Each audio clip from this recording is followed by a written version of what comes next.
are you doing? They are hacking your company right now. I'll handle this. Mia Lee, Billionaire CEO, froze in her office doorway. Jonathan Allen, her janitor, knelt on the floor with her laptop, the one containing classified merger documents. His rough hands typed rapidly. "What the hell are you doing?" she screamed. He spun around, eyes wide with fear.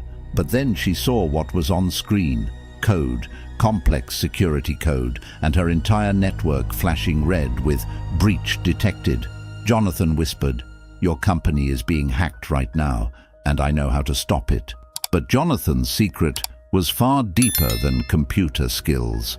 Behind those calloused janitor hands was a past that would shatter everything Mia thought she knew about trust, betrayal, and second chances.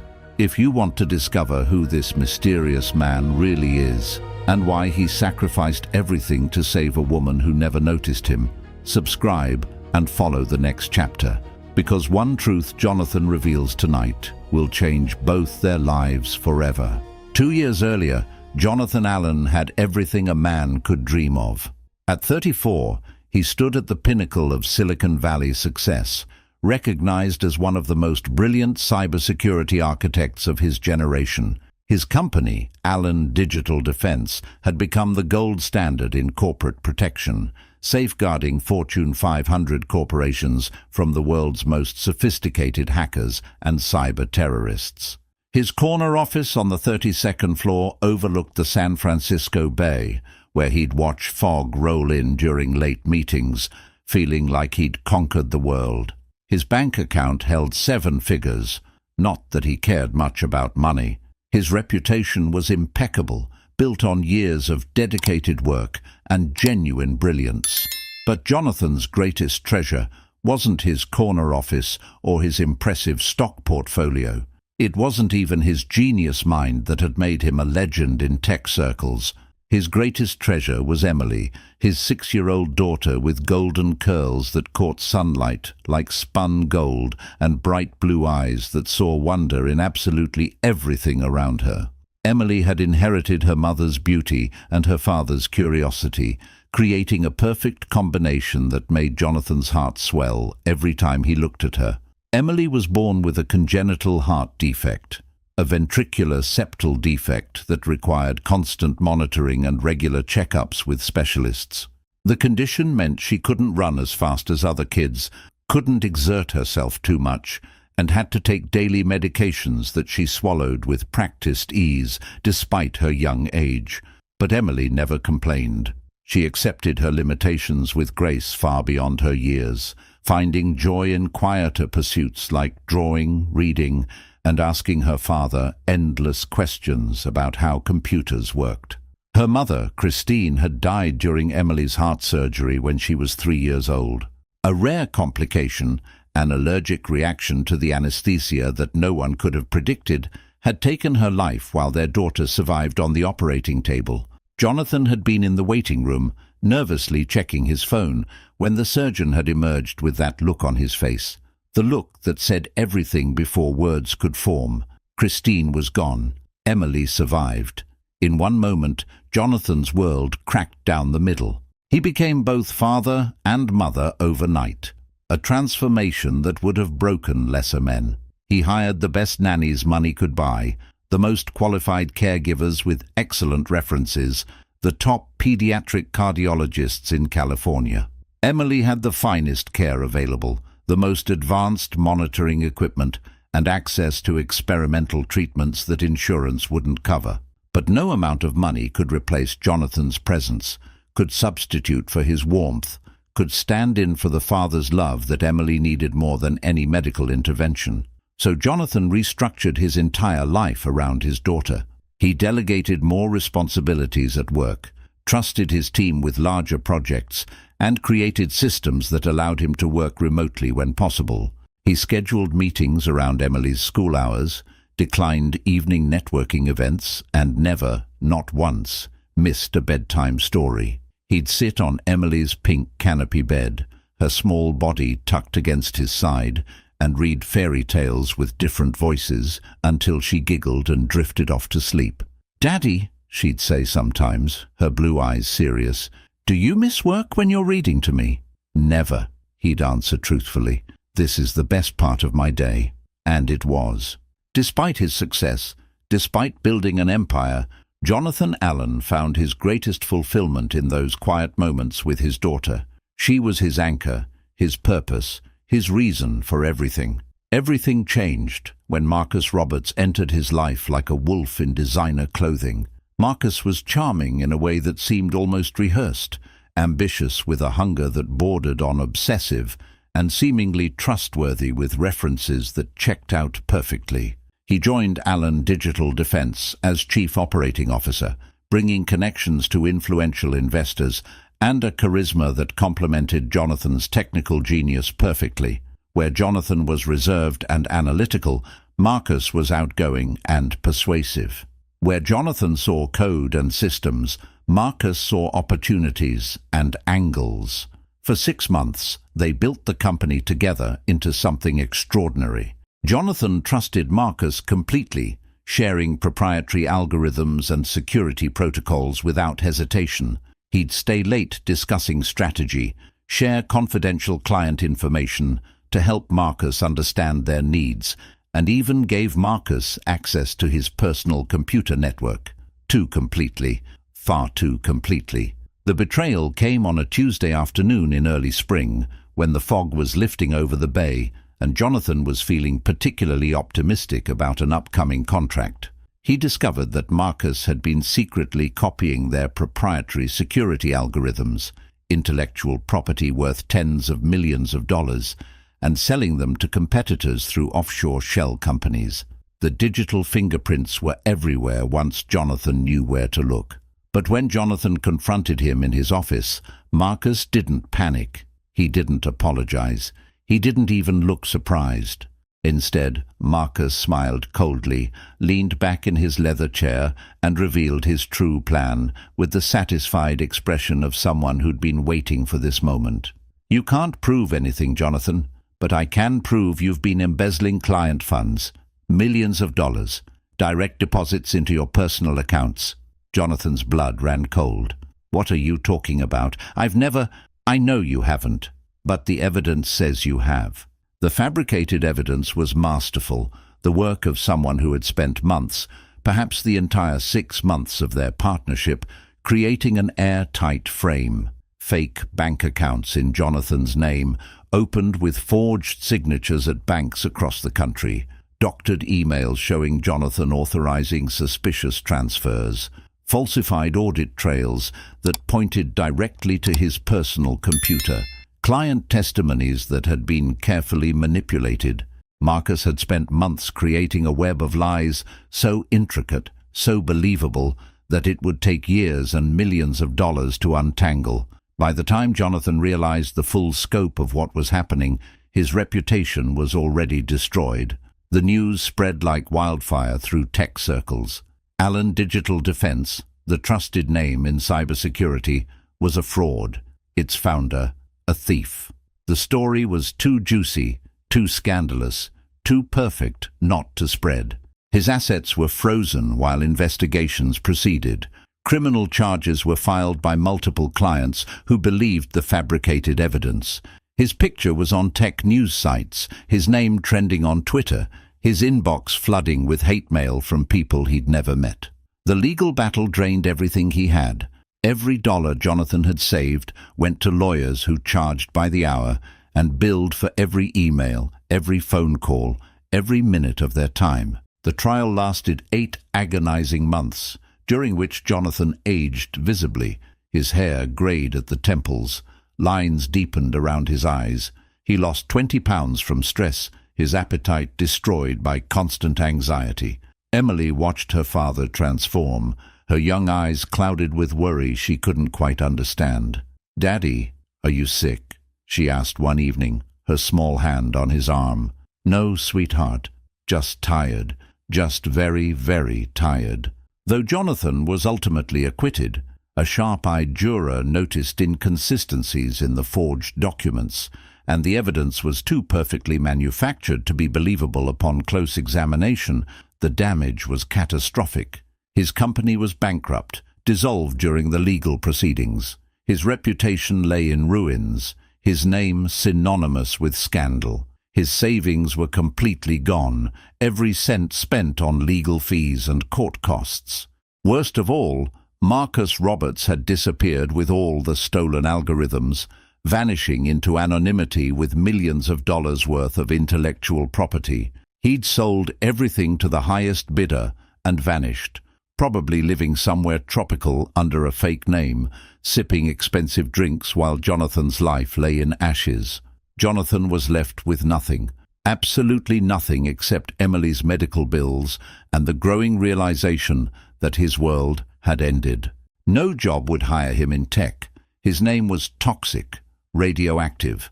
Even companies that believed in his innocence couldn't risk the association, the bad press, the potential liability.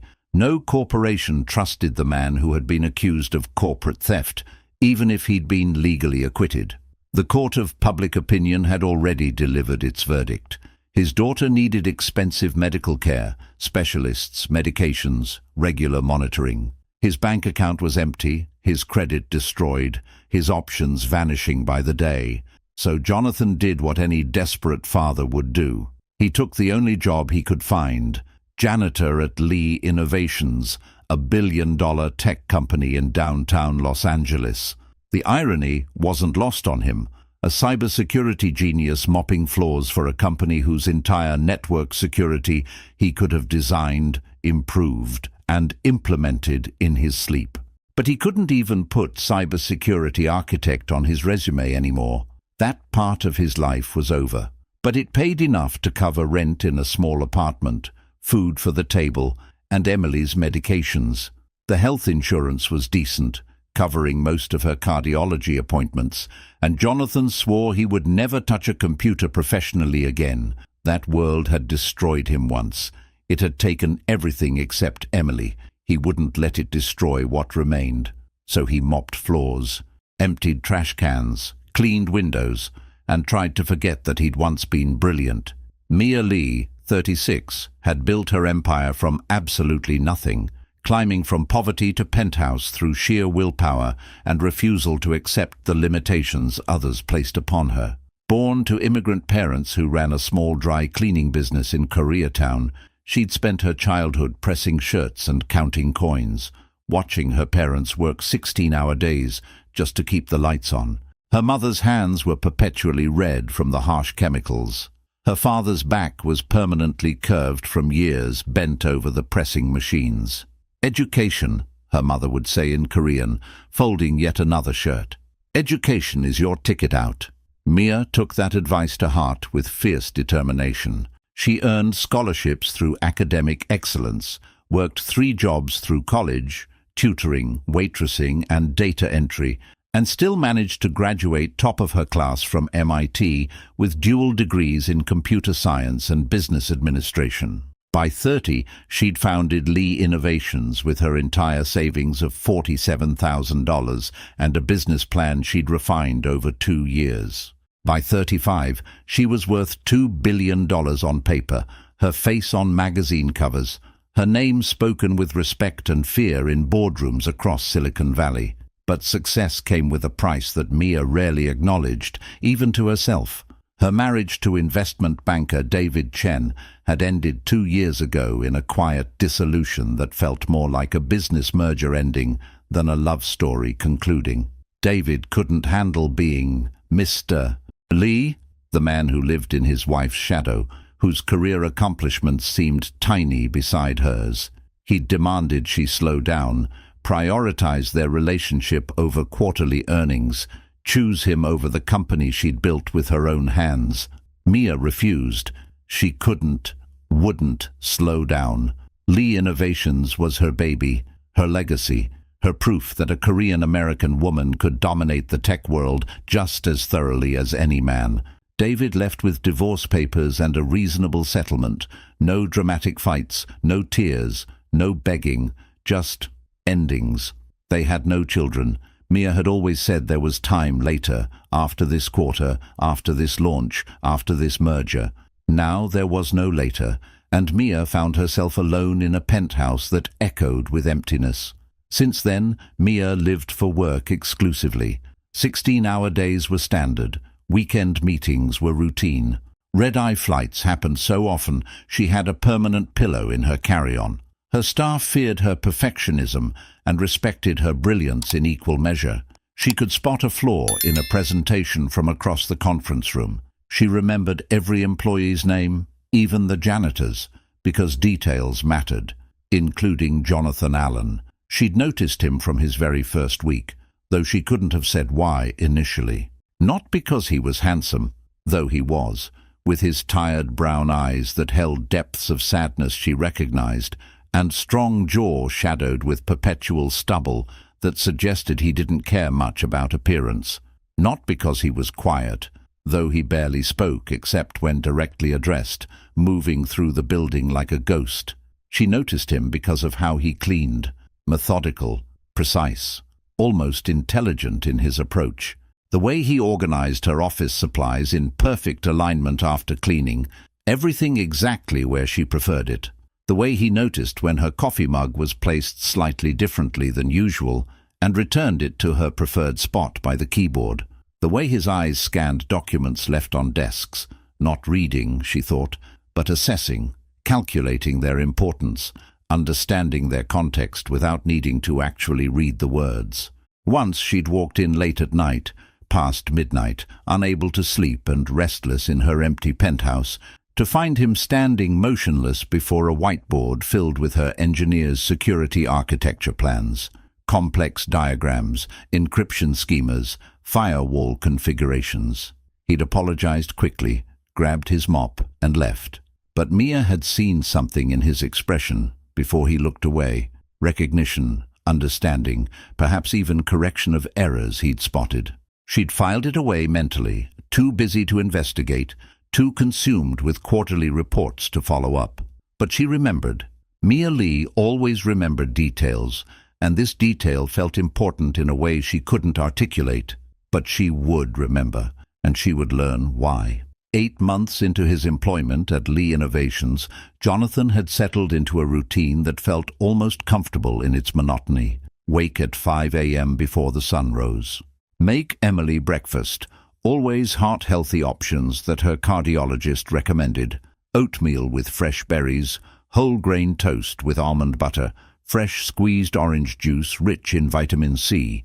Walk her to school 3 blocks away, holding her small hand, listening to her chatter about her teacher, her friends, the book she was reading. "Daddy, did you know butterflies taste with their feet?" she'd ask, her blue eyes wide with wonder. "I did not know that, sweetheart." "That's amazing." Drop her at school with a kiss on her forehead. Catch the bus to Lee Innovations, 40 minutes each way that he used to read on his phone, carefully avoiding tech news. Clean floors from 8 a.m. until 7 p.m., moving silently through the building, invisible to the executives who stepped around him without acknowledgement. Pick up Emily from after-school care. Help with homework at the kitchen table while dinner cooked on the stove. Cook simple, nutritious meals that she could help prepare. Bedtime stories at 8 p.m. sharp. Emily choosing the book while Jonathan did the voices. "Daddy, you do the best dragon voice," she'd say, giggling. "Only for you, Em. Only for you." Collapse into exhausted sleep by 9 p.m., only to do it all again. It was Friday evening, past 9 p.m. Jonathan was doing his final rounds of the night, emptying trash cans on the executive floor, where the most important people worked. Most employees had left hours ago, the building falling into the quiet that Jonathan preferred. Fewer stairs, fewer people stepping around him as if he were furniture, fewer reminders of how far he'd fallen. Mia's corner office should have been empty like all the others, dark and locked. But her laptop was open on her desk, its screen glowing blue in the darkness, left behind in her rush to her evening yoga class. Jonathan knew better than to look. He really, truly did. He'd spent 8 months carefully not looking at computers, not engaging with technology beyond the basics, not letting himself remember what he'd once been capable of creating and destroying. But the flashing red alert caught his eye, a notification pattern he recognized instantly, viscerally, like hearing your native language after years abroad. His years of cybersecurity experience couldn't be unlearned, couldn't be forgotten, couldn't be suppressed. His brain processed the pattern before he could consciously stop himself, reading the code the way others read facial expressions. Someone was executing a sophisticated man-in-the-middle attack on Lee Innovation's corporate network, right now, in real time, active, aggressive, and devastatingly effective. Jonathan's heart stopped. His mop clattered to the marble floor, the sound echoing in the empty office. He knew this signature. He'd seen it before, too many times to count. The elegant efficiency of the code, the specific exploitation patterns that targeted common corporate weaknesses, the way the attack moved like water through cracks, finding every vulnerability, exploiting every weakness. The methodology was unmistakable, like a criminal's fingerprint at a crime scene. Marcus Roberts. His nemesis, his destroyer, the man who had taken everything from him, had resurfaced, and he was stealing from Mia Lee. Jonathan stood frozen, mop forgotten on the floor, mind racing with implications. Every instinct he'd developed over the past 2 years screamed at him to walk away immediately. This wasn't his problem. This wasn't his world anymore. He was a janitor now, nothing more. If he touched that computer, if he got involved with cybersecurity again, he risked everything he'd built from the ashes of his former life. His anonymity, carefully constructed over months, maintained through isolation and careful avoidance of anyone from his former life. His job, the only thing standing between Emily and poverty, the only source of health insurance for her medications.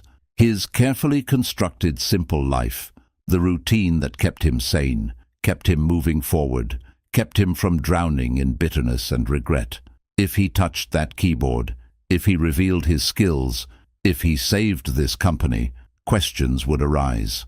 Who was this janitor who could stop sophisticated cyber attacks? Why did he know so much about security protocols? And when they discovered who he really was, what he'd been accused of, they might assume he was involved in the attack itself. But then Jonathan thought of Emily's hospital bills piling up on the kitchen counter, of Mia's employees, thousands of people who would lose their jobs if the company collapsed from a security breach, of the innocent clients whose data was being stolen right now, their privacy violated, their trust betrayed, of all the innocent people Marcus had already destroyed without remorse.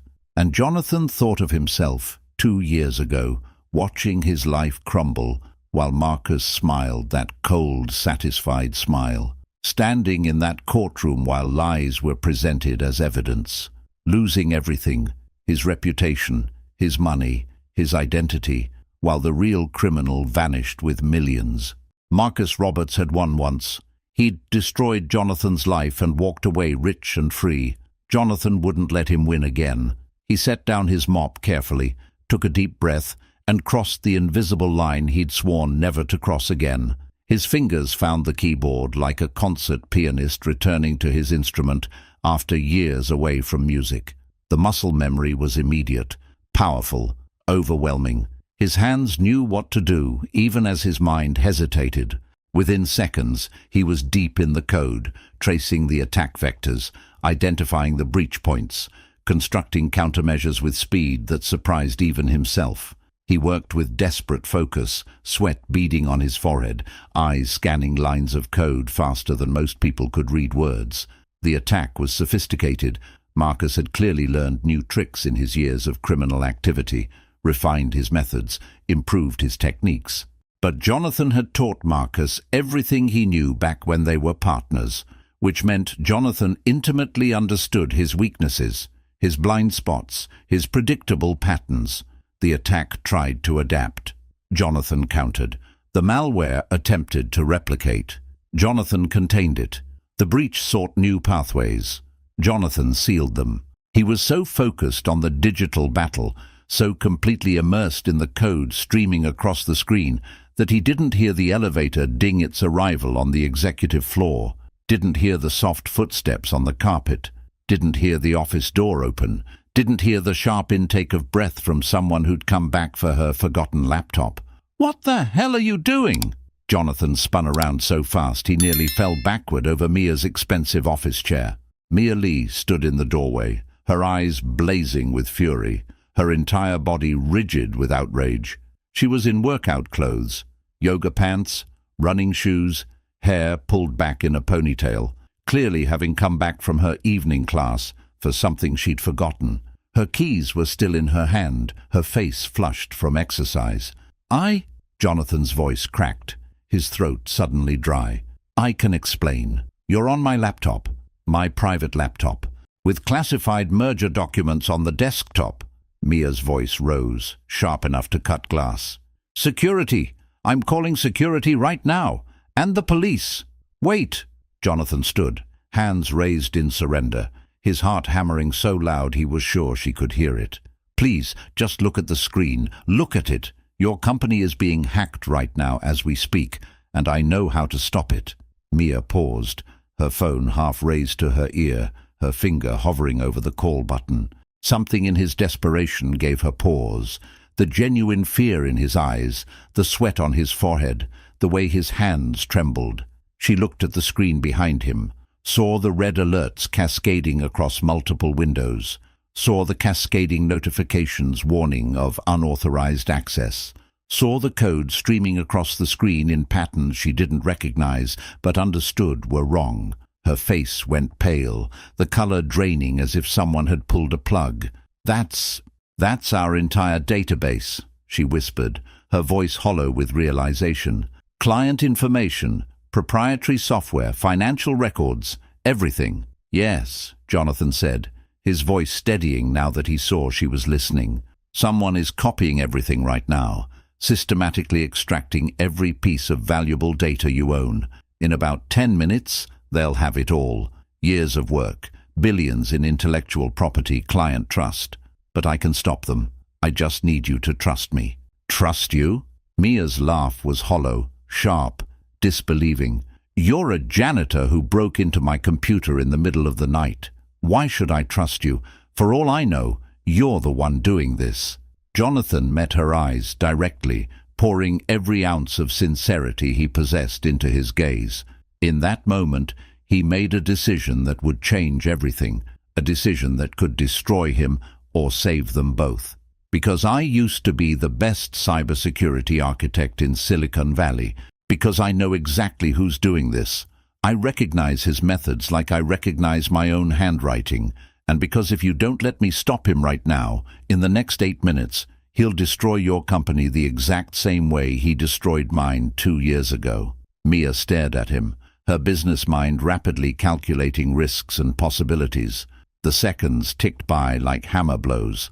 On the screen behind Jonathan, the attack progressed, data streaming out of her servers into unknown hands. "If you're lying," she said finally, her voice low and dangerous, "I will have you arrested and prosecuted to the fullest extent of the law. I will personally ensure you never work anywhere, ever again. Do you understand?" "I'm not lying." "Then stop him, now." Jonathan turned back to the laptop, his fingers flying across the keyboard with renewed purpose. Mia watched, unable to comprehend the speed and certainty of his work. It was like watching a master painter create a masterpiece in fast forward, or a surgeon performing an impossibly complex operation with casual confidence. "He's using a polymorphic encryption wrapper," Jonathan muttered, more to himself than to her, his eyes never leaving the screen. "Clever bastard. But he's got a blind spot in his fail-safe protocols. Always did. Always too confident in his exit strategy." He typed furiously, implementing countermeasures with practiced efficiency, building firewalls that adapted to the attack patterns, tracing IP addresses through layers of misdirection, cutting off data streams one by one like severing Hydra heads. The red alerts began turning yellow, then green. The data transfer slowed to a trickle, then stopped entirely. "Got him," Jonathan whispered, his shoulders sagging with relief. Then louder, turning to face Mia. "I've blocked the attack completely. Your data is secure. None of it made it out. And I have his location traced to a server farm in Nevada. He turned to Mia fully, his expression serious and tired. Call your security team immediately. Call the police. Call the FBI Cybercrime Division. The hacker's name is Marcus Roberts. He's operating out of a server farm in Henderson, Nevada, probably remotely. And he just tried to steal your entire company's worth of intellectual property. Mia's hands were shaking visibly. Who are you? Who are you really? Jonathan took a deep breath, feeling the weight of 2 years of silence pressing down on him. My name is Jonathan Allen. 2 years ago, Marcus Roberts was my business partner at a company I built from nothing. He stole everything I created and framed me for crimes I never committed. I lost my company, my reputation, my savings, my identity, everything except my daughter. So I became a janitor to pay her medical bills and keep us both alive. I never planned to touch a computer professionally ever again. He laughed bitterly, the sound harsh in the quiet office. But apparently some ghosts won't stay buried, and some monsters won't stop hunting. The next 3 hours were a whirlwind of activity that left Jonathan feeling simultaneously exhausted and vindicated.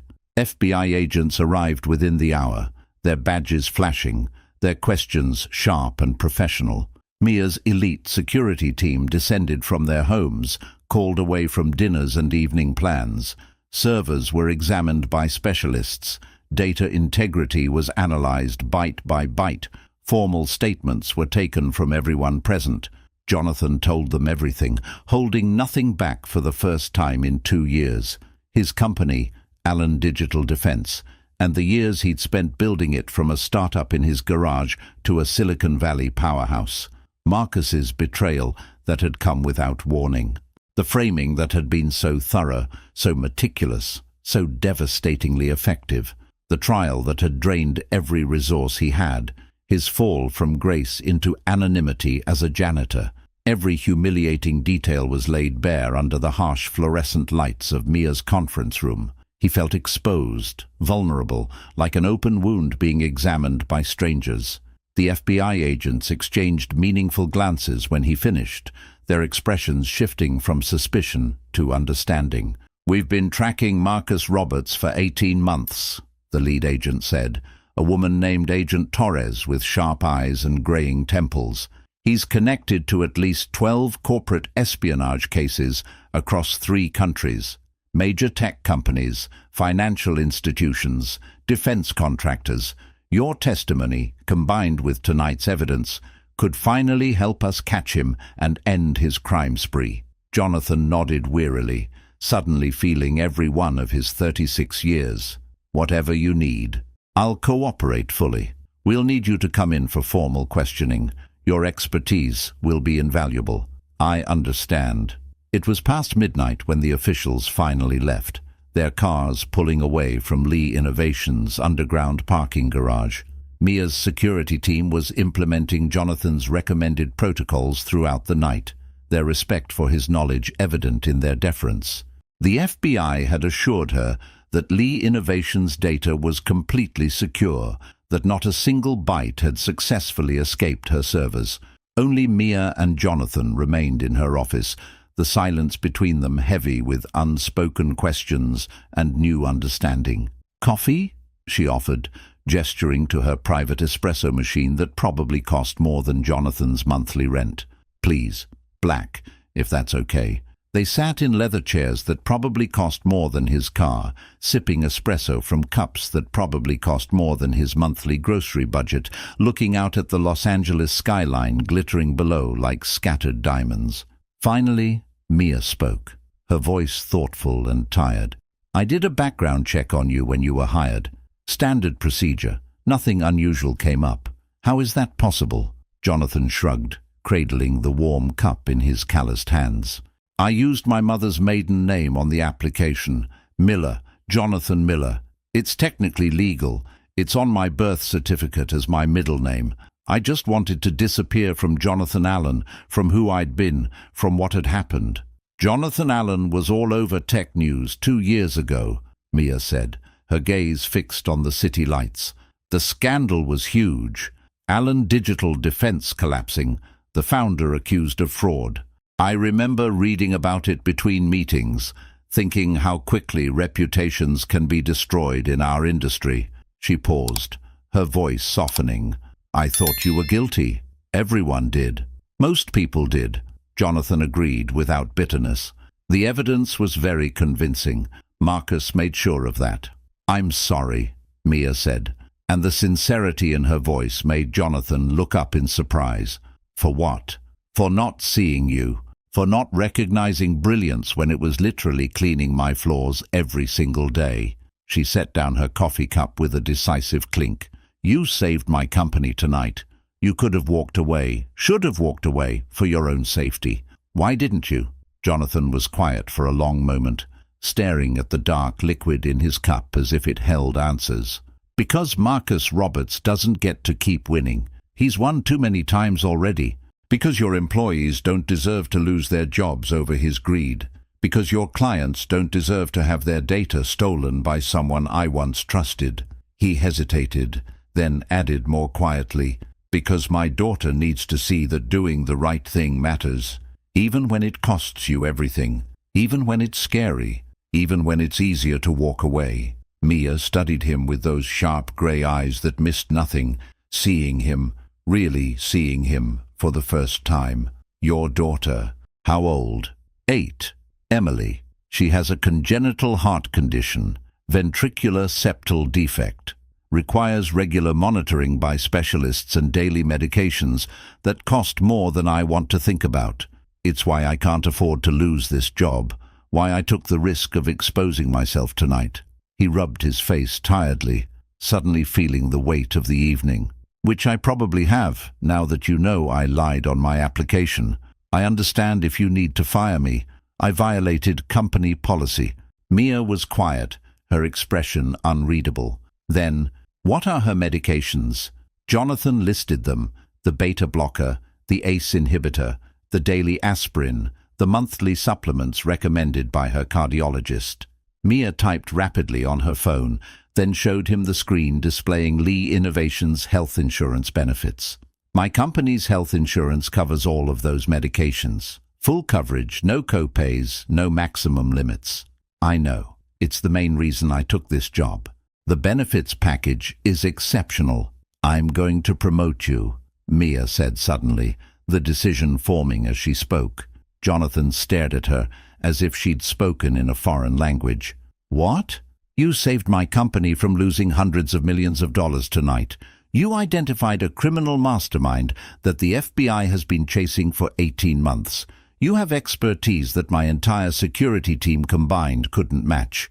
Your skills are wasted pushing a mop. She leaned forward, her business mind already calculating possibilities. I want you to head our cybersecurity division, Chief Information Security Officer. You'd report directly to me. No. The word was immediate, forceful, absolute.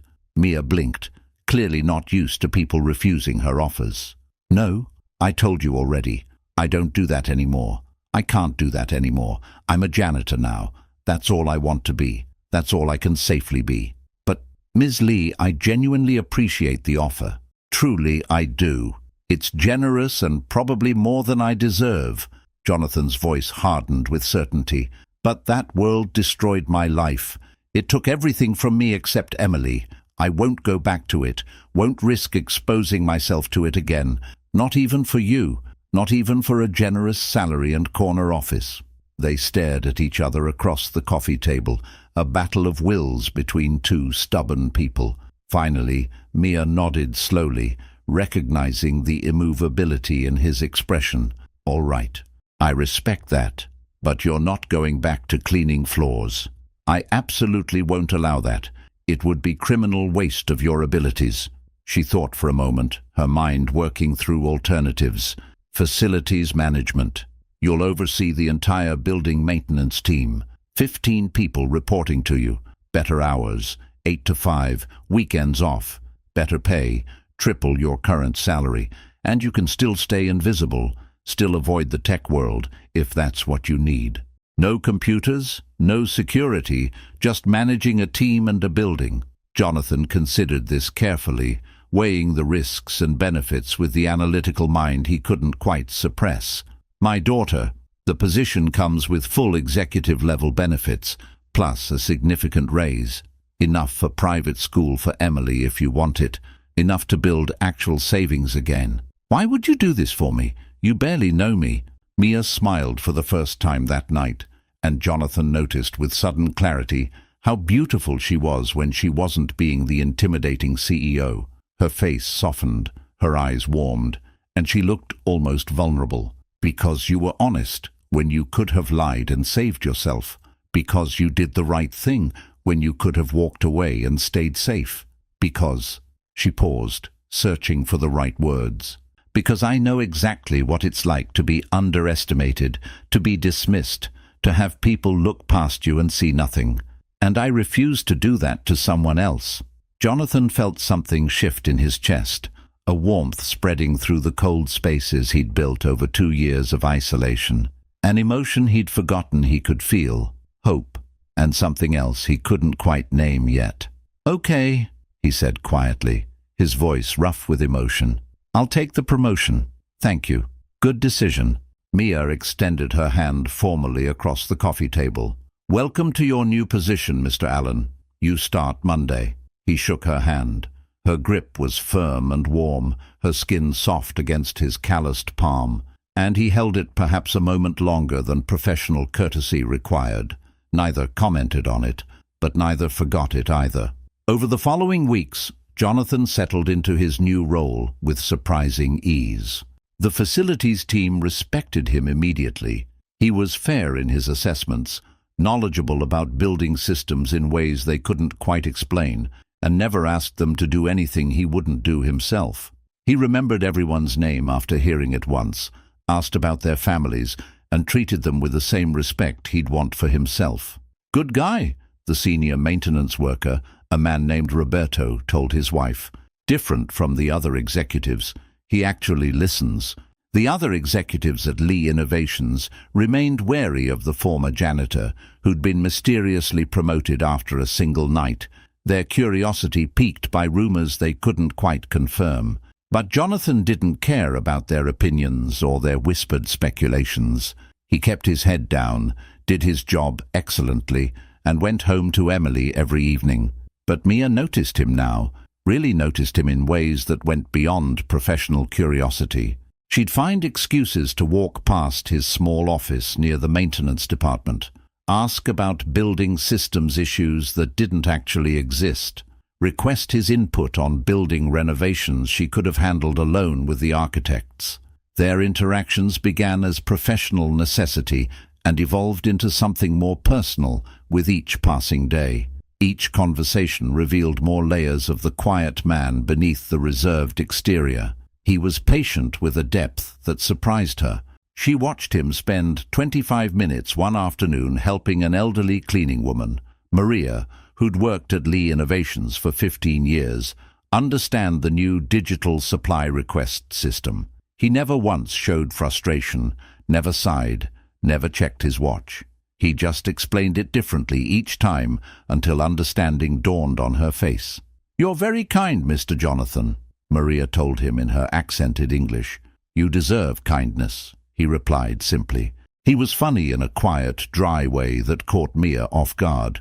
During a company-wide power outage that sent executives into panic mode about lost data and missed deadlines, Jonathan calmly organized everyone by flashlight, directing them to emergency exits with gentle humor that eased the tension.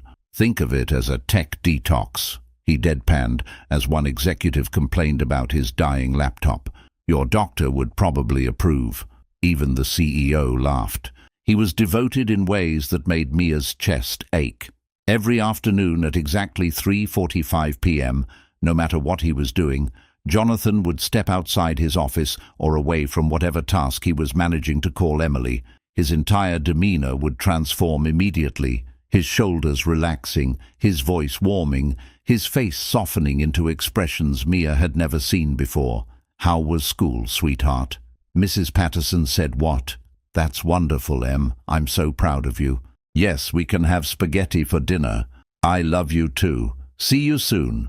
Mia would find herself eavesdropping shamelessly, pretending to review documents while actually listening to his side of the conversation, captivated by the transformation. Here was a man who had lost everything: his career, his reputation, his wealth, and his first concern every single day was his daughter's happiness. It made her question everything she thought she knew about success and priorities. 3 weeks after the incident, Mia invited Jonathan to a company dinner at an upscale restaurant downtown. "It's just a professional thank you," she explained quickly, too quickly when she asked. "For saving the company. Very professional. The board suggested it." Jonathan hesitated, his fingers drumming on his desk. "I'd need to find a sitter for Emily. That takes planning." "Bring her," Mia said impulsively, the words escaping before she could reconsider. "I'd love to meet her. If that's appropriate, I mean." The dinner was at Nobu, an upscale restaurant in downtown Los Angeles, where a meal cost more than Jonathan's old weekly grocery budget. Mia arrived first, nervous in a way she absolutely never was for business meetings or investor presentations. She'd changed her outfit 3 times, finally settling on a blue silk dress that her assistant said brought out her eyes. Why did she care what a facilities manager thought of her dress? When Jonathan walked in with Emily, Mia's breath caught in her throat. Emily was absolutely adorable, golden curls bouncing with each excited step, bright blue eyes sparkling with curiosity as they scanned the fancy restaurant with wonder. She wore a simple yellow dress, probably her nicest, and clutched her father's hand tightly, both anchored by him and excited by the adventure. Jonathan looked different too, transformed in a way that made Mia's heart skip unexpectedly. He wore a button-down shirt in light blue instead of his usual maintenance uniform, freshly shaved, revealing the strong jaw she'd only seen shadowed, his brown hair actually combed and slightly styled. He looked handsome, genuinely, undeniably handsome, and Mia allowed herself to acknowledge it fully for the first time. He looked nervous too, she noticed with some satisfaction. Good. She wasn't the only one. "Emily, this is Ms. Lee," Jonathan said as they approached the table, his hand steady on his daughter's shoulder. "She's my boss, the one I told you about." Emily extended her small hand formally, clearly coached by her father on proper etiquette. "Pleased to meet you, Ms. Lee. Daddy says you're very smart and very scary." Jonathan's face went bright red, his composure cracking completely. "Emily!" But Mia laughed, a genuine, delighted laugh that seemed to surprise even herself with its warmth. "Well, Emily, your daddy is very brave for telling me that. Most people are too scared to say it to my face." "You don't seem scary to me," Emily said thoughtfully, studying Mia with those perceptive blue eyes. "You seem nice, and your dress is really pretty. Is it silk?" "It is silk. Good eye. Would you like to touch it?" Emily nodded eagerly, running her small fingers over the fabric with wonder. The dinner was magical in ways none of them expected. Emily charmed Mia completely, talking with animated enthusiasm about her school, her love of butterflies. Did you know monarchs migrate 3,000 miles? Her dream of becoming a veterinarian, her favorite books, her drawings. Jonathan watched the two interact with wonder and something like gratitude swelling in his chest. "She's incredible," Mia told him quietly when Emily excused herself to the bathroom. "Absolutely incredible, so bright and curious." "She's everything," Jonathan said simply, his voice thick with emotion. "She's the reason I get up every morning, the reason I keep going." Mia felt something shift inside her, a fundamental reorientation of her priorities. Looking at this man, this devoted father who had lost everything and rebuilt his entire life for his daughter's sake, she realized her $2 billion empire felt suddenly empty and cold. All her achievements, her magazine covers, her board seats, what did they mean if she had no one to share them with? "Jonathan," she said impulsively as Emily returned to the table, "I want to help with the Marcus Roberts case. Personally, I want to see him caught and punished for what he did to you." Jonathan's expression hardened at the name. "Why?" "Because he hurt you unjustly. Because he tried to hurt my company. Because people like him don't deserve to win while good people suffer." She reached across the table and touched his hand without thinking, her fingers warm against his. "And because you deserve justice. Real justice, not just legal technicalities." Jonathan looked at her hand on his, then back up at her face.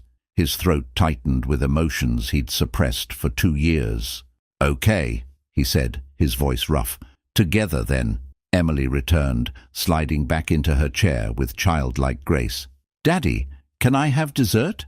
They have chocolate lava cake. I saw it on another table." The conversation shifted to lighter topics, but something had been established between the adults. A partnership beyond professional obligation, a connection neither had expected or sought.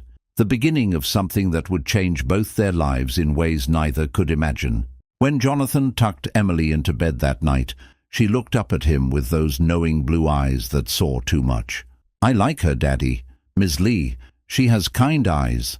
"She does, sweetheart. And she looks at you like you're special." Jonathan kissed her forehead, his heart full. "Sleep now, Em." But he didn't sleep for hours, lying in his bed staring at the ceiling, thinking about kind grey eyes and silk dresses and the way his hand had felt holding hers. The FBI's investigation into Marcus Roberts accelerated dramatically with Mia's considerable resources behind it. She hired private investigators with international connections, forensic accountants who specialized in tracking hidden assets, technical experts who could follow digital trails through layers of encryption. Money was no object when it came to catching the man who had destroyed Jonathan's life and nearly destroyed her company. Jonathan provided crucial insights into Marcus's patterns, psychology, and predictable behaviors. He knew how Marcus thought, how he operated under pressure, where his ego would lead him, what mistakes he'd make when he felt confident. "He's arrogant," Jonathan explained during one of their evening strategy sessions in Mia's home office. "He thinks he's the smartest person in every room. That's his weakness. He'll get overconfident and make a mistake." They met weekly at first, then daily as the investigation intensified and their need to see each other grew. Professional meetings that lasted longer than necessary because neither wanted them to end. Coffee breaks that extended into lunch. Lunches that became dinners. Late nights in her office or his small apartment with Emily asleep in the next room, poring over data and finding excuses to sit closer together. One evening, working late in Mia's home office with case files spread across her dining table, Jonathan noticed she was staring at him instead of the documents in front of her. "What?" he asked, looking up from the financial records he was analyzing. "You're brilliant," she said without preamble. "Watching you work, seeing how your mind operates, the connections you make that others miss. I've never met anyone like you, and I've met a lot of supposedly brilliant people." Jonathan's heart rate increased noticeably. "You're just saying that because I saved your company that one time." "I'm saying it because it's absolutely true." She stood from her chair, walking closer to where he sat. "Jonathan, what happened to you was criminal in the truest sense. The world lost one of its greatest minds because of one man's greed and cruelty. I'm not that man anymore," Jonathan said quietly, his eyes returning to the documents. "I'm just Emily's father. That's all I want to be. You're both things simultaneously. You're the brilliant mind you've always been and the devoted father you've become." Mia was standing very close now, close enough that he could smell her perfume, something subtle and expensive. "And I think you're exactly the man you're supposed to be, the complete version of yourself." The tension between them was electric, almost tangible in the air. Jonathan wanted to kiss her so badly his hands shook with the effort of restraint. But he stepped back instead, putting distance between them. "Mia, I can't." "Can't what?" "This. Us. Whatever this is becoming between us." He gestured between them. "You're a billionaire CEO. I'm your facilities manager. You deserve someone equal to you, another executive, another billionaire, someone who can match your success." "Equal?" Mia's voice sharpened with indignation. "You think money makes us equal? Jonathan, You have more integrity in your calloused hands than most executives have in their entire boardrooms combined. You sacrificed everything for your daughter without complaint. You saved my company asking for nothing in return. You're hunting down the man who destroyed you to protect others from the same fate, not for revenge, but for justice." She grabbed his hand firmly. "That makes you my equal, maybe even more. Money is just numbers on a screen. Character is everything." Jonathan stared at their joined hands, her manicured fingers intertwined with his rough, work-worn ones. The contrast was stark, visible, and somehow beautiful. Two different worlds touching, connecting, merging. "Emily comes first," he said finally, his voice thick. "Always. No matter what happens between us. I would never expect otherwise. That's part of what I admire about you. And I won't let you pay for things. I won't be a charity case or someone you rescue. I wouldn't dream of insulting you that way. And if this doesn't work, then we'll be adults about it and remain friends. We're both mature enough for that." Jonathan looked up at her, his brown eyes meeting her grey ones. "This is crazy, you know. Every logical part of my brain says this is a terrible idea. The best things in life usually are. My entire company started as a crazy idea." He kissed her then, finally giving in to what he'd wanted for weeks. Soft at first, tentative, questioning, she responded immediately, wrapping her arms around his neck, pulling him closer with surprising strength. Two people who had given up on love. He, after losing his wife and his life. She, after a failed marriage and years of loneliness, finding it in the most unexpected place and person. When they finally pulled apart, both breathing hard, their foreheads touching. "So," Mia said, slightly dazed but smiling, "should we talk about Marcus Roberts now or later?" Jonathan laughed, a real laugh, full and free and genuine, echoing in her elegant home office. He couldn't remember the last time he'd laughed like that, couldn't remember the last time he'd felt this light. Later, he decided, pulling her close again. Definitely later. Much later. Jonathan was terrified to tell Emily about his relationship with Mia. Absolutely terrified. At 8 years old, she barely remembered her mother. Just fragments, feelings, the scent of perfume sometimes, a melody her mother used to hum. She understood on some level that it had always been just the two of them against the world, father and daughter navigating life together. How would she react to someone new entering their carefully balanced world?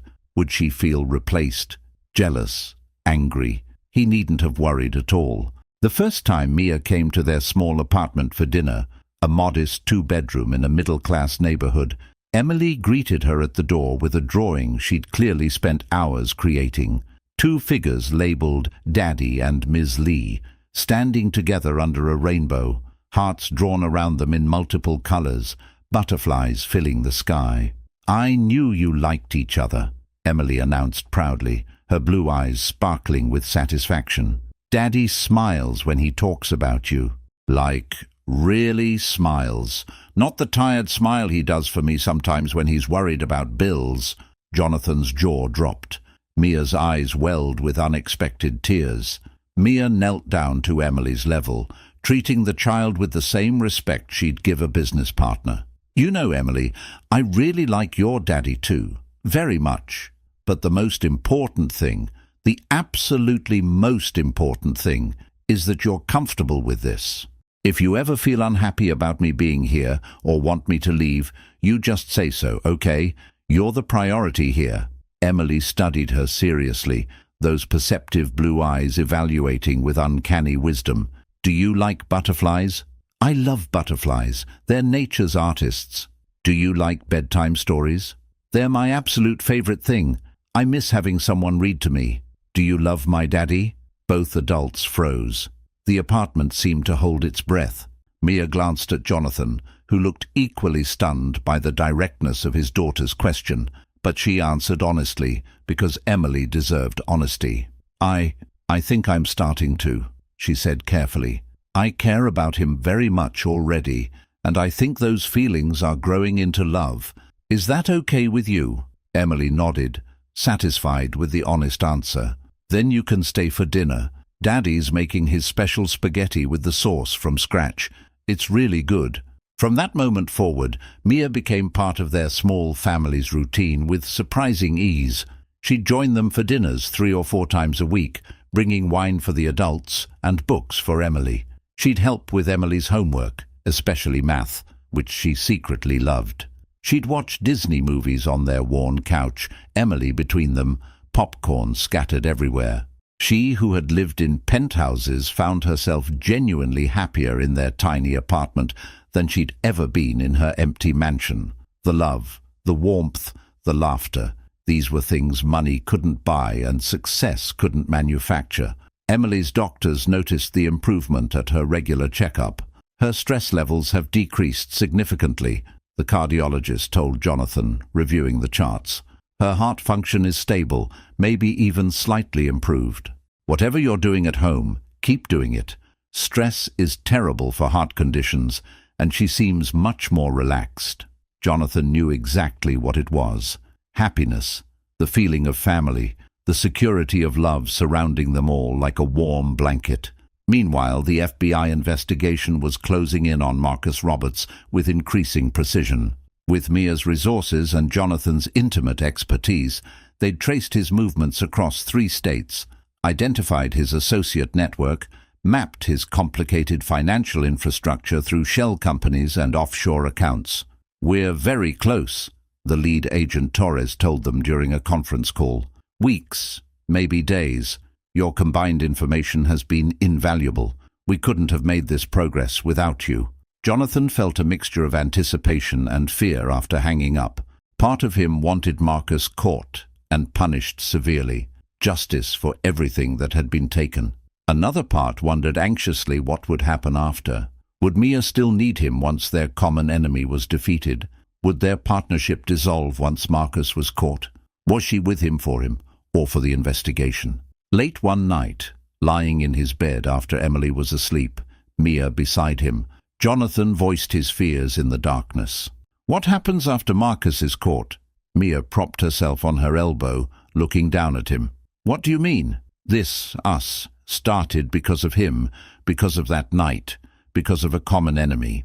What if we're only together because we have a shared goal? What if once he's gone, we realize there's nothing else holding us together?"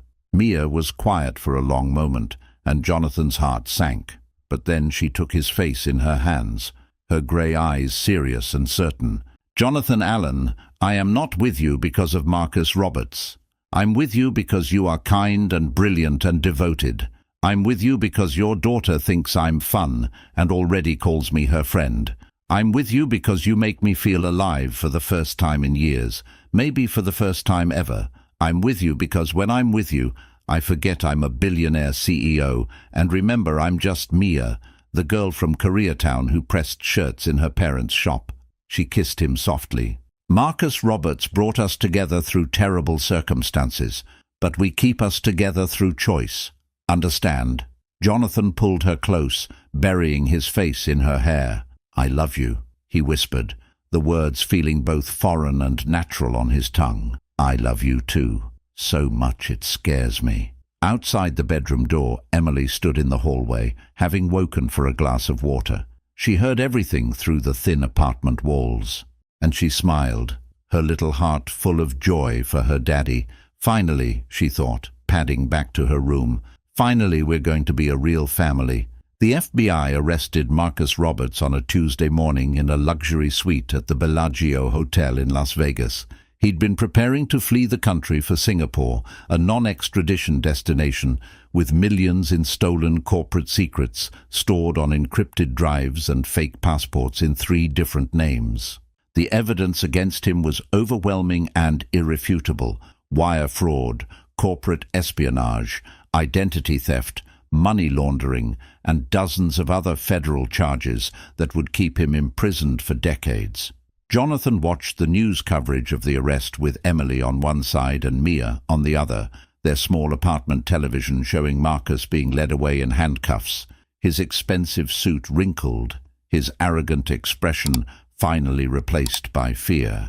"That's the bad man who hurt Daddy," Emily asked, her eyes wide. Yes, sweetheart. He looks mean and scared now. He is both. I'm glad they caught him. Does this mean you won't be sad anymore? I'm already not sad anymore, Em. I have you and Mia. That's all I need. Marcus's trial was fast and brutal, justice moving swiftly with the weight of evidence against him. Jonathan testified over 3 days, finally able to tell his complete story to people who believed him, who saw him as the victim rather than the criminal. His voice was steady, his facts precise, his pain evident. Mia sat in the gallery every single day, Emily beside her on days school allowed. They held hands while Jonathan spoke, sending him strength through their presence. The jury deliberated for only 3 hours, guilty on all 47 counts.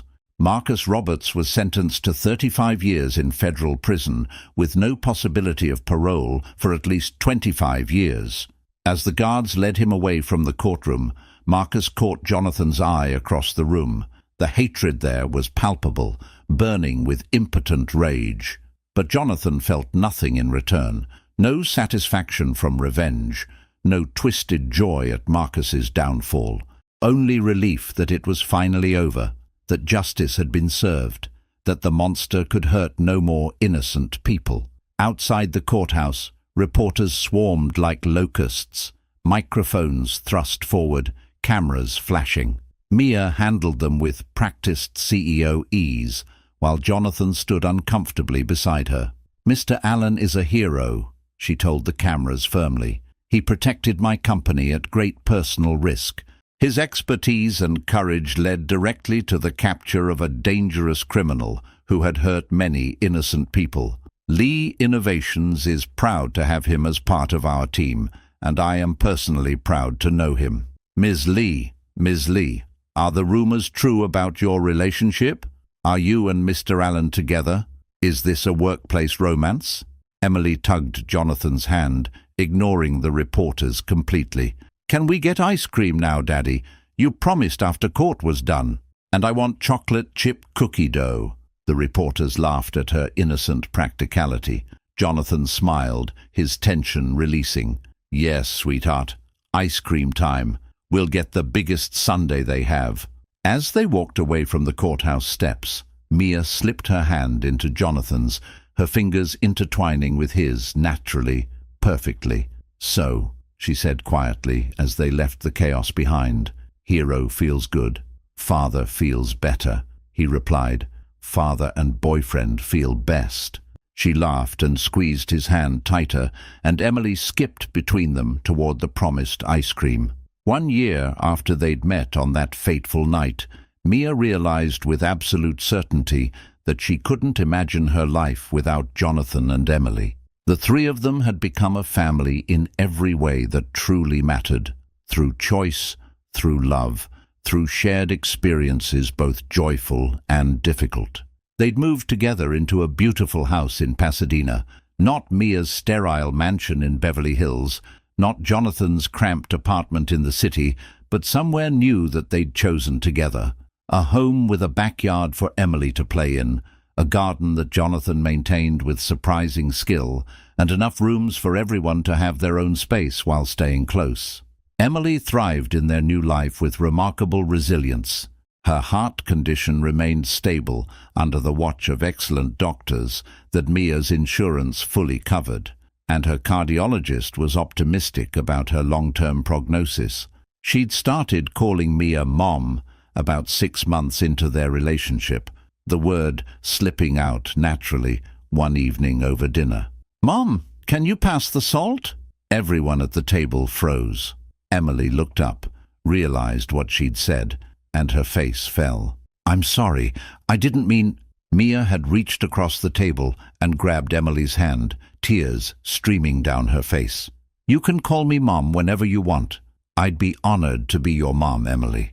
Jonathan had cried too, watching his daughter finally have the mother figure she deserved, watching the woman he loved embrace parenthood with such genuine emotion. Professionally, Jonathan had been offered his old position back by multiple companies. After the trial and Marcus's conviction, his reputation was completely restored. His name was cleared in every database, every article, every search result. Tech blogs wrote pieces about the cybersecurity genius who lost everything and came back. Multiple Fortune 500 companies reached out, eager to hire the man who'd brought down Marcus Roberts and saved Lee Innovations. He declined them all politely but firmly. "I'm happy where I am," he told Mia when she asked about one particularly lucrative offer. "I run a good team who respects me. I have time for Emily's school events and doctor appointments. I get to have dinner with my family every night. And," he added with a slight smile, "I get to kiss the CEO whenever I want." "Not whenever," Mia corrected, pretending to be stern. "I have a professional reputation to maintain in front of employees." "Your reputation is that you're madly in love with your facilities manager. It's quite the scandal in corporate circles. I hear they gossip about us at cocktail parties." "Let them gossip. I don't care anymore." She threw a pillow at him playfully. He caught it and pulled her close. On their one-year anniversary of meeting, the anniversary of the night he'd saved her company and she'd saved his soul, Jonathan asked Mia to marry him. He'd thought carefully about doing something grand and impressive. She was a billionaire, after all. He could rent out a restaurant, hire a string quartet, arrange skywriting, buy a massive diamond.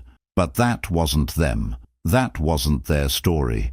Instead, he proposed in their warm kitchen on a Saturday morning while making Emily's favorite breakfast. Pancakes with blueberries shaped like smiley faces. Emily was supposed to be asleep upstairs, enjoying her weekend sleep-in. But she was actually hiding in the hallway with her phone, having been tipped off by Jonathan the night before, filming everything with trembling excitement. Mia came downstairs in her robe, hair messy from sleep, no makeup, yawning. She looked beautiful to Jonathan, more beautiful than she ever did in her designer suits and professional armor. "Coffee ready," she mumbled sleepily. "Almost. But first..." Jonathan set down the spatula, wiped his hands on his apron, and dropped to one knee on their kitchen floor. Mia's eyes went wide, instantly awake. "Mia Lee," Jonathan said, his voice steady despite his hammering heart. He held up a simple diamond ring he'd saved 6 months to buy. Nothing extravagant, just a perfect solitaire that caught the morning light. "You saw me when I was invisible, when I'd made myself disappear. You believed in me when I'd stopped believing in myself.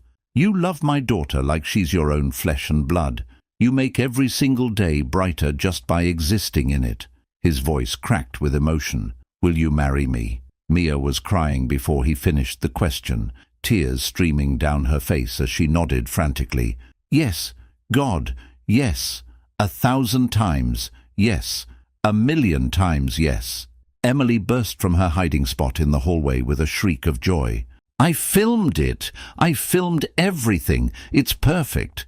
Daddy, you did so good. Can I be the flower girl? Please, please, please." They pulled her into a group hug, all three crying and laughing simultaneously, breakfast forgotten as the pancakes burned on the stove. "Absolutely, you're the flower girl," Mia said, kissing Emily's forehead. "You're the most important part of this entire wedding. Best family ever," Emily declared firmly, hugging them both tightly. Jonathan couldn't have agreed more.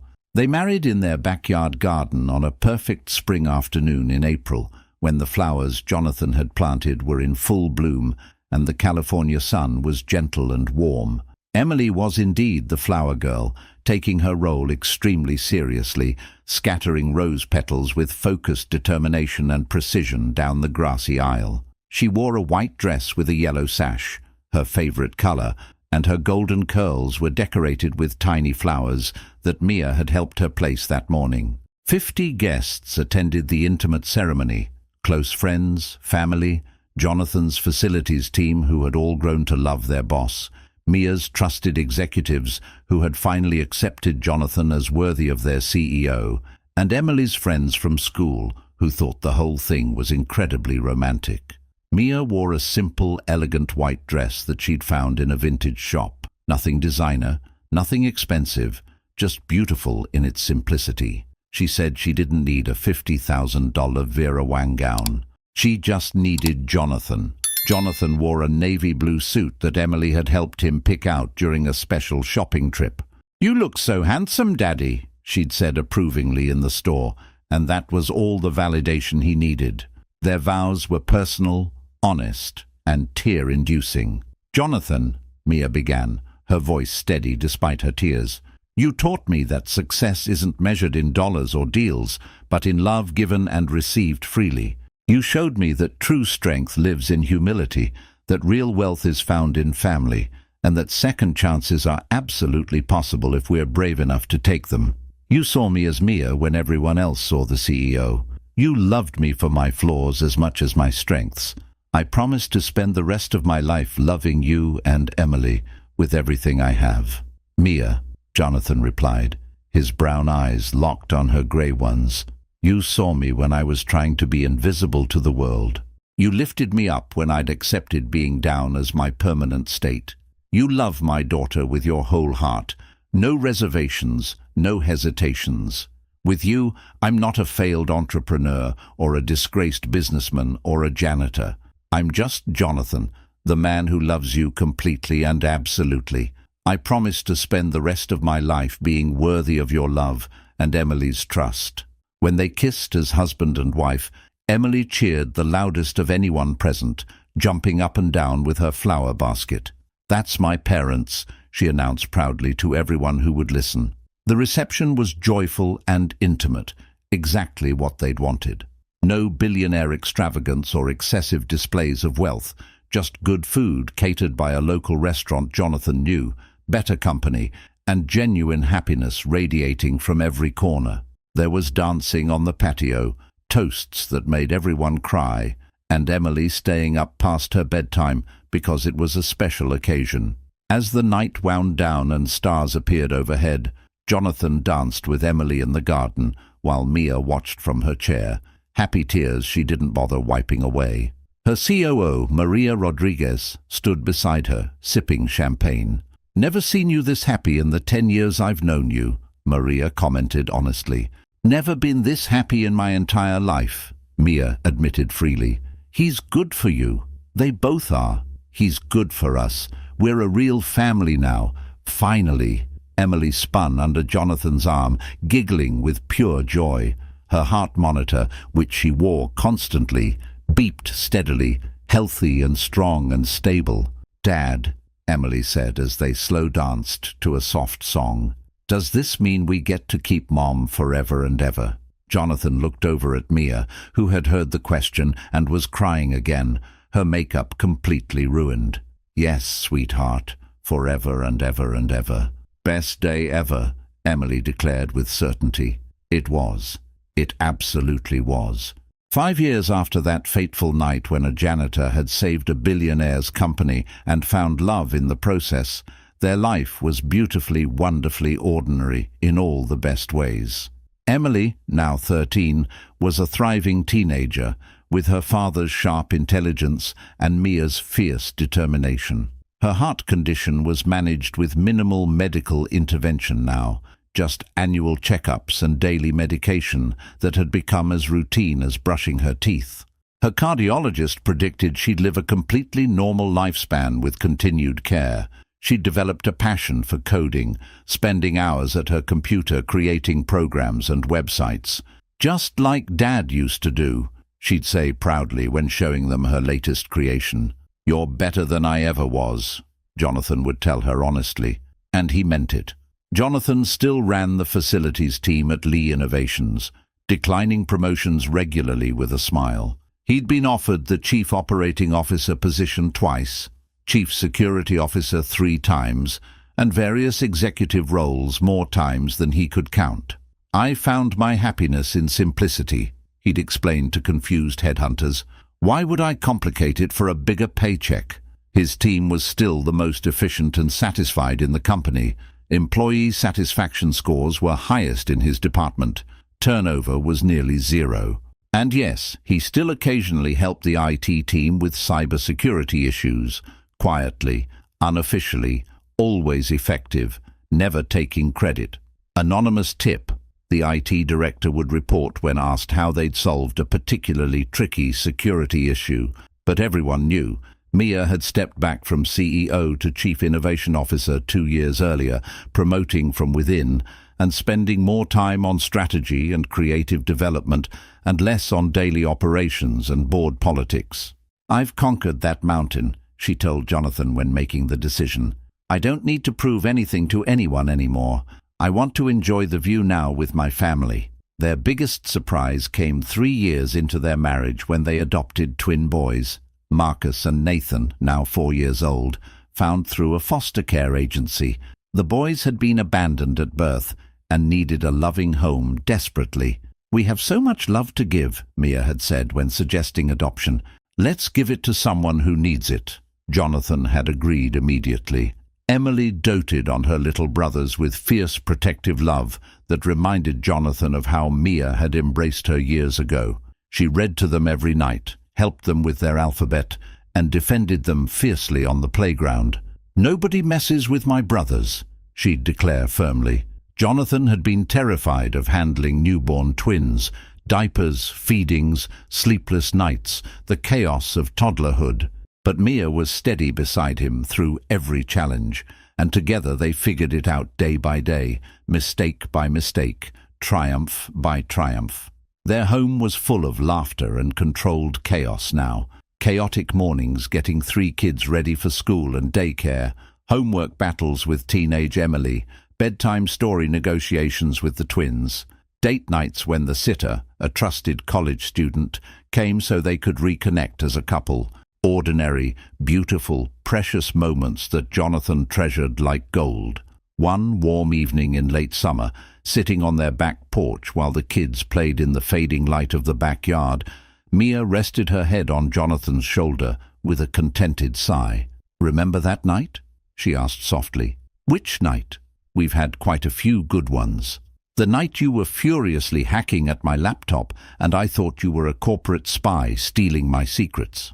Jonathan laughed at the memory. "I remember being absolutely terrified you'd have me arrested. I was sweating so much. I almost did arrest you. I had my finger on the phone. Best decision you never made, not calling security immediately." They watched Emily help Nathan catch fireflies in a jar while Marcus demanded to be lifted higher to see the stars. The boys' laughter echoed across the garden. "If you hadn't come home early that night for your laptop," Jonathan said thoughtfully, "Marcus Roberts would have stolen everything from your company. I'd still be mopping floors and hiding from my past. We'd never have met or fallen in love." "We'd have met somehow," Mia said with absolute confidence. "I believe that completely. The universe wanted us together. We were destined to find each other."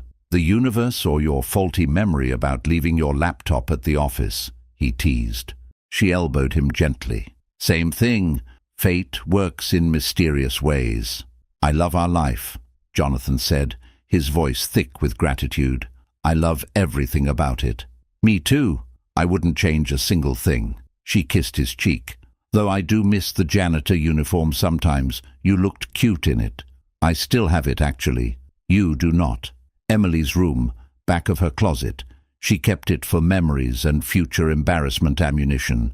Mia laughed, the sound rich and warm. "Our daughter is wonderfully sentimental and slightly evil. Our daughter is absolutely perfect in every way." In the yard, Emily successfully caught a firefly and showed her brothers, their faces lighting up with pure wonder and delight. Jonathan felt his heart expand with gratitude that sometimes felt overwhelming. 5 years ago, he'd been a broken man, mopping floors and hiding from his past, raising his daughter alone with no hope for the future. Now he had a wife who loved him fiercely and completely, 3 children who adored him unconditionally, and a life filled with meaning and joy. Not the life he'd planned when he was a Silicon Valley executive, not the life he'd imagined when building his company. Better, so much better than anything he could have imagined. "Hey," Mia said softly, breaking into his thoughts.